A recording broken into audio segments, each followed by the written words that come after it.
শুরু হলো এক নতুন স্বপ্ন। ১৯২০-এর দশক।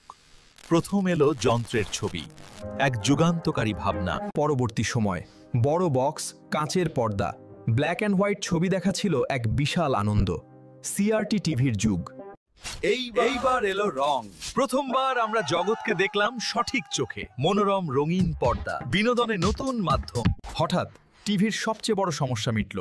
ওজন কমলো, আকার স্লিম হলো, প্লাজমা, এলসিডি, এলইডি, ওয়াট, দেওয়ালে টিভি। পর্দা হলো বিশাল। এখন শুধু সাইজ নয়, বিশুদ্ধ ছবি দরকার। Full HD, 4K, 8K poem, চোখ ধরিয়ে রাখছে ডিটেইল। টিভি আর শুধু চ্যানেল নয়, এখন এইটা ইন্টারনেটের রাস্তা। অ্যাপস, স্ট্রিমিং, ভয়েস কন্ট্রোল, সবকিছু এক রিমোটে। ভবিষ্যতে টিভি আর বক্স থাকবে না, শুধু একটা পর্দা, রোলেবল, ট্রান্সপারেন্ট আর হলোগ্রাম প্রজেকশন। দেওয়ালি ক্যানভাস। টেকনোলজি বদলেছে, কিন্তু উদ্দেশ্য একই, বিশেষত্ব ধরা। প্রথম বক্স থেকে ভবিষ্যতের পর্দা, যাত্রা চলেছে।